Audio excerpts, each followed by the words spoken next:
नब्ज़ुहु व नसल्ली अला रसूलिल करीम अम्मा बाद औज़ु बिल्लाहि मिनश शैतानिर रजीम बिस्मिल्लाहिर रहमानिर रहीम। ख़वातीन हज़रात, गौर सरफराज कुरैशी आपकी खिदमत में हाज़िर है और सलाम अर्ज़ करता है। मौजू पे आने से पहले मैं ये जो ओवरसीयर वलायत है उसके मतलब आपको बताना चाहता हूँ और उसका बेटा वजाहत अली उसके मतलब आपको बता दूँ कि क्या पेशरफ्त हुई है। मेरी वीडियो के बाद उसको ट्रांसफ़र कर दिया गुजरावाला से लाहौर एज ए ओवरसीयर, और फिर लाहौर चंद दिन बाद लाहौर से बाद उसको ईसा खेल में ट्रांसफ़र कर दिया एज ए ओवरसीयर।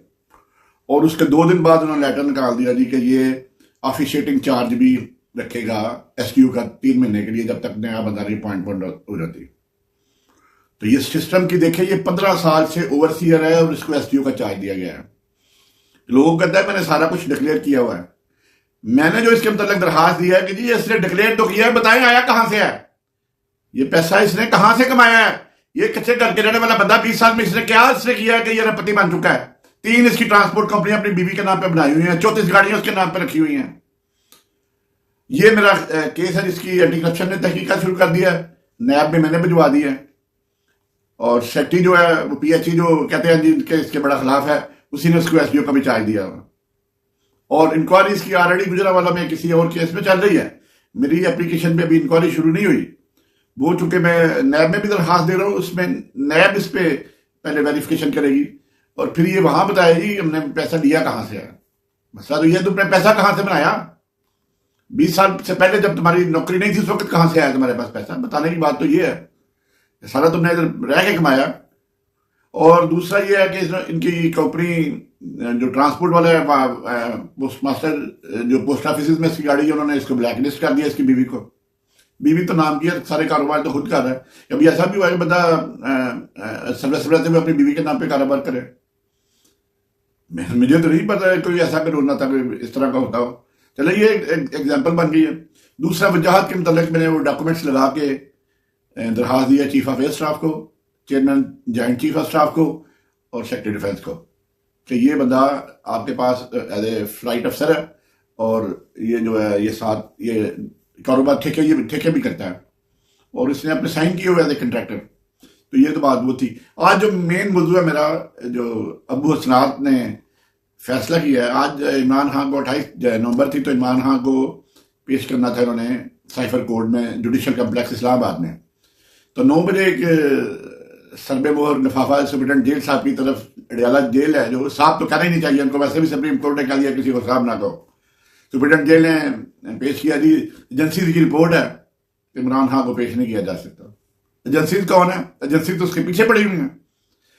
और जनाब उस पर आर्गूमेंट्स हुए कोर्ट में और आर्गूमेंट्स के दौरान उसने जो प्रोसिक्यूटर था एफआईए का, उसने कहा जी नहीं पेश किया जा सकता उसको, तो आप जेल में ट्रायल करें। अब जज साहब ने फैसला किया कि जेल में ट्रायल होगा और मीडिया को इजाजत होगी। ये होता है कानून के साथ खलवाड़। हाई कोर्ट के डिवीजनल बेंच ने फैसला किया है इंट्रा कोर्ट अपील में कि ट्रायल जेल में नहीं हो सकता, और अबू हसनात जो है वो हाई कोर्ट के जजों से बढ़ गया है, उसने अपना हुक्म सुना दिया कि जेल में ट्रायल होगा। ये होता है abuse of law, abuse of power. लेकिन अबू हसनात की बेचारे की क्या है, वो जो पीछे डोरा लाने वाले हैं वही सारा काम करते हैं। लेकिन this is the worst example for the justice in justice system, this is the adverse example. क्या एक बंदे के पीछे पूरी रियासत पड़ी हुई है, जब से वो गिरफ्तार हुआ है आज तकरीबन 4 महीने होने को है, उसकी शक्ल नहीं दिखाई गई किसी को। इतना सिस्टम, इतनी रियासत, इतनी खौफजदा एक बंदे से। अब तो मुझे डर है ये शेर अब्दुल मरवत के पीछे पड़ेंगे, उसको भी ना कोई इसको या तो किसी केस में अंदर करवा देंगे लंबे तरीके से, या किसी तरीके से उसको असैसिनेट करवा देंगे, क्योंकि सिस्टम उसके खिलाफ है।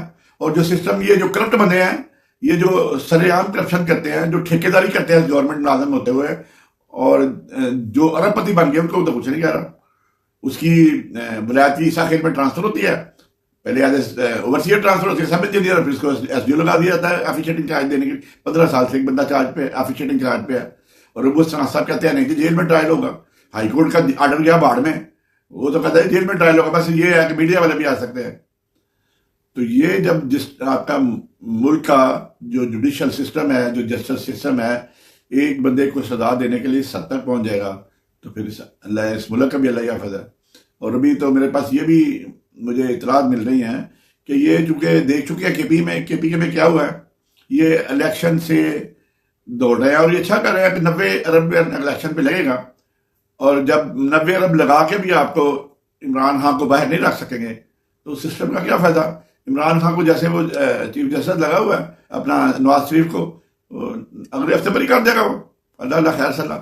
एक तरफ कहता है नहीं पैसे जायदाद कहाँ से बन गई, करप्शन नहीं हुई, और दूसरी तरफ कहता है नहीं चार्ज ही फ्रेम गलत हुआ। तो ये सूरत हाल है। जो मैं अभी जो बात बेसिकली करना चाहता था कि अबू सनात देखें, हाईकोर्ट ने एक बड़ा, 2 जजों ने एक बड़ा क्लियर मैसेज दिया था कि जेल में ट्रायल नहीं हो सकता, और ये जो आर्टिकल 10A है फेयर ट्रायल का, वो मकसद ही दफन हो जाता है। जो कॉन्स्टिट्यूशन में आर्टिकल 10A है उसमें लिखा है कि जो भी मुल्ज़म है उसको फेयर ट्रायल का हक दिया जाएगा। तो जेल में रह के कौन सा फेयर ट्रायल होता है नहीं। फिर इमरान खान जो है वो बहुत बड़ा पाकिस्तान का, जिसमें जब वो प्राइम मिनिस्टर से उतरा था वो ये केस भी नहीं था उस पर, और अब उस पर 200 केस हैं, और 190 मिलियन का जो केस है वो तो वैसे ही बढ़ गया है। जो जब अल मशरक बैंक ने क्या दिया कि वो तो एनसीए ने अपनी मर्जी से भेजा, वो जो रकम थी 190 पाउंड की वो तो डिफ्रीज हो चुकी थी।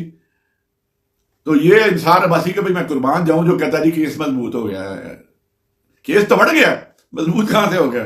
फातिल इसके इजाजत दे, आइंदा आने वाले दिनों में फिर बात होगी। दुआ में याद रखें। अस्सलाम वालेकुम व रहमतुल्लाहि व बरकातुहू।